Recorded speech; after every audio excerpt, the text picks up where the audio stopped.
Halo sahabat Aulia, perkenalkan saya Robi, saya salah satu dokter anak di Rumah Sakit Aulia.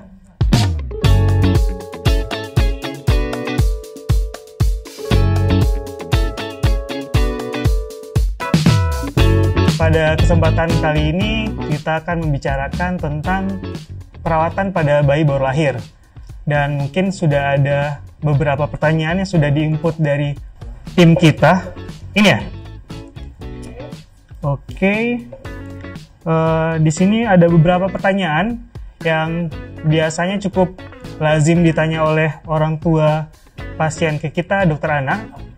Oke, untuk pertanyaan pertama langsung kita buka aja ya.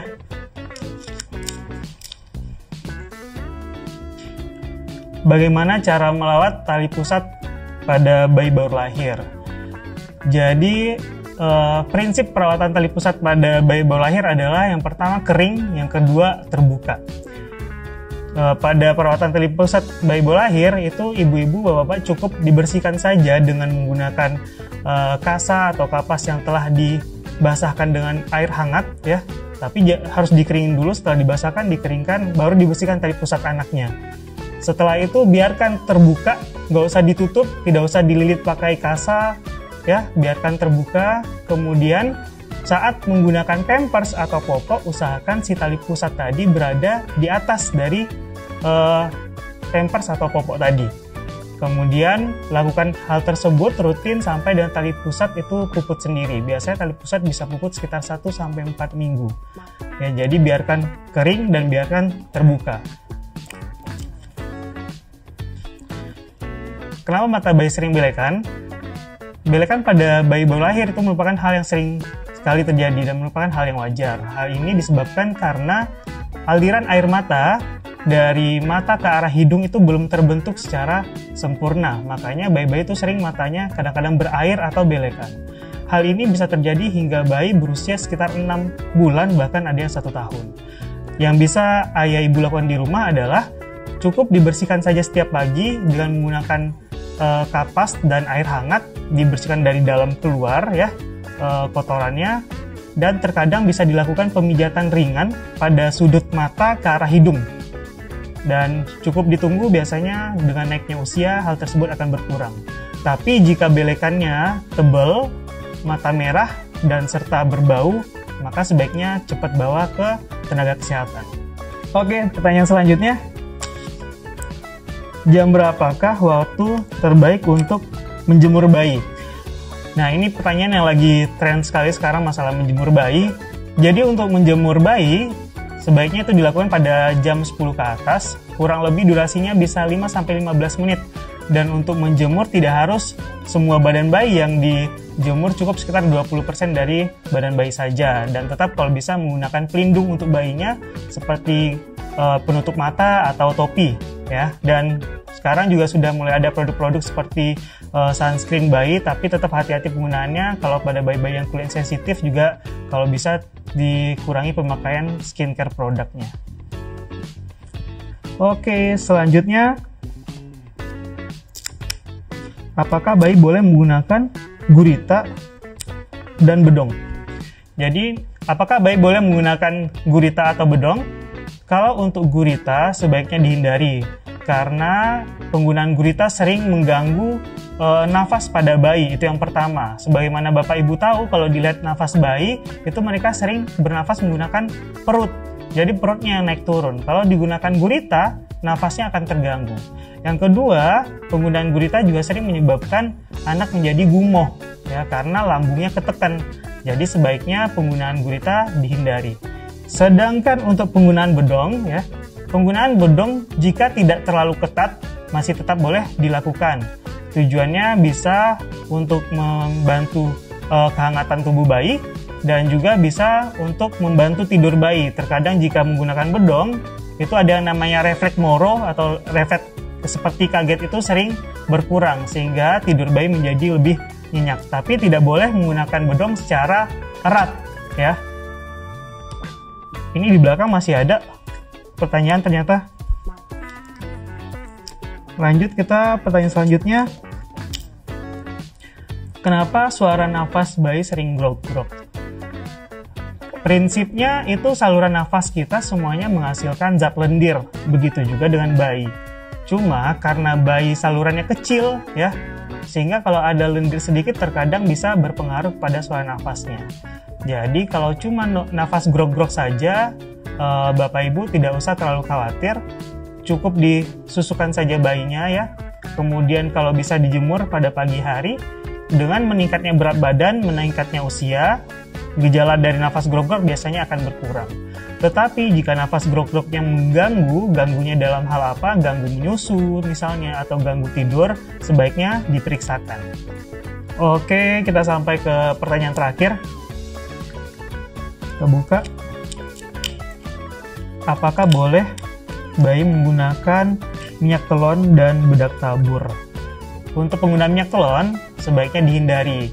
Karena banyak orang tua menganggap pemberian minyak telon bisa membuat bayinya merasa hangat dan nyaman. Tapi sebenarnya pada bayi dengan lapisan kulit bayi yang cenderung tipis, penggunaan minyak telon malah lebih sering menyebabkan iritasi pada kulit bayi. Sehingga kulit bayi jadinya bisa beruntusan atau merah-merah. Jadi penggunaan minyak telon sebaiknya dihindari. Kemudian bagaimana cara supaya menjaga bayi supaya tetap hangat, Dok? Pertanyaan selanjutnya biasa seperti itu. Nah, untuk itu biasanya kalau sesudah mandi, segera keringkan. Segera keringkan, pasang pakaian atau baju yang cukup hangat kalau memang udaranya dingin, dan jika memang perlu boleh digunakan bedong tadi. Lalu, apakah boleh menggunakan bedak tabur? Nah, sedangkan penggunaan bedak tabur dari Asosiasi Pediatrik, mereka melarang menggunakan bedak tabur. Salah satu alasannya apa? Karena partikel bedak tabur akan beresiko meningkatkan iritasi pada saluran nafas bayi, ya, itu yang pertama. Yang kedua, bedak tabur sendiri juga beresiko mengiritasi dari kulit bayi. Jadi makanya akhirnya penggunaan bedak tabur itu sebaiknya juga dihindari. Mungkin itu pertanyaannya udah habis. Ada lagi pertanyaan selanjutnya? Oh ya, silakan. Imunisasi. Nah, itu kan ada yang namanya imunisasi BCG. Itu kan membekas pada bayi. Itu biasanya bakal mengeluarkan nanah, itu berapa kali ya, atau berapa lama? Ada keluar nanah, ada keluar air, darah juga ada yang berbekas di lengan kiri atau lengan kanan gitu. Ada dia yang nggak keluar, ada yang dia tetap bengkak gitu. Tetap bengkak. Ini pertanyaan pribadi berarti ya? Iya. Baik, untuk bekas BCG biasanya respon imun anak itu beda-beda ya. Ada yang terkadang meninggalkan bekas, ada yang enggak. Yang pertama, kalaupun meninggalkan bekas biasanya ada proses sekitar 1 bulan sampai 2 bulan sesudah diimunisasi, itu biasanya akan menimbulkan bengkak dahulu, dan bengkaknya memang biasanya ada seperti nanah di dalamnya. Tapi orang tua nggak usah takut karena memang seperti itu prosesnya. Sesudah nanahnya hilang atau sedikit pecah, nah itulah yang nanti menyebabkan bekas nanti di kulit kita. Jadi bekas skarnya itu setelah proses inflamasi tadi. Jadi biasa timbul 1 atau 2 bulan sesudah imunisasi dan biasa hilang sendiri. Tidak perlu dilakukan perawatan khusus untuk hal tersebut. Baik, pertanyaan selanjutnya. Selanjutnya, Dok, ini bagaimana cara mendeteksi anak atau bayi newborn itu demam, Dok? Karena kan sebenarnya bayi itu kepalanya lumayan cukup hangat ya.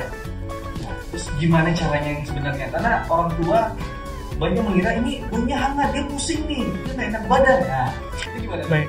Nah, ini yang salah itu ya. Kalau seandainya Bapak Ibu atau orang tua sudah punya bayi di rumah, itu satu, wajib sudah punya termometer. Ya, itu yang pertama. Kalau memang sudah punya anak atau bayi di rumah itu wajib menggunakan termometer. Sehingga nanti kalau ada keluhan, kita sifatnya tidak subjektif. Ya, kalau sudah menggunakan termometer berarti kita punya angka objektifnya. Kenapa pada bayi ya kecenderungannya kepalanya lebih hangat, kalau dipegangnya kepalanya hangat, tapi badannya tidak. Karena pada bayi itu rata-rata kelenjar keringatnya masih aktif tuh, anggotanya cuma kepala aja. Ya, apalagi pada bayi-bayi kecil. Nah, makanya saat dipegang itu kepalanya lebih hangat daripada badan. Ya, jadi paling penting adalah cek suhu. Ya, cek suhu yang pertama kali. Pada bayi baru lahir, kalau memang agak hangat, perhatikan pertama kali apakah bayinya kurang menyusu. karena dehidrasi sering membuat bayi menjadi sedikit hangat suhunya. Yang kedua, lingkungan. Ya, kalau udara di lingkungannya panas ya, atau pakaian atau bedung terlalu erat juga bisa bikin bayi menjadi hangat badannya. Dan terakhir, pastikan cek suhu. Kalau memang bayi demam, terutama bayi di bawah 28 hari, sebaiknya diperiksakan. Suhu normal itu 36,5 sampai 37,5. Kalau di atas itu sebaiknya diperiksakan. Baik Bapak Ibu dan sahabat Aulia semua, sudah kita coba jawab beberapa pertanyaan yang ada di sini tadi. Kalau masih ada pertanyaan yang ingin ditanyakan, Bapak Ibu atau sahabat Aulia semua bisa gabung bersama kita ke Rumah Sakit Aulia. Untuk jadwal prakteknya mungkin nanti bisa dilihat di sini. Ya. Dan dari saya cukup sekian. Terima kasih. Assalamualaikum warahmatullahi wabarakatuh.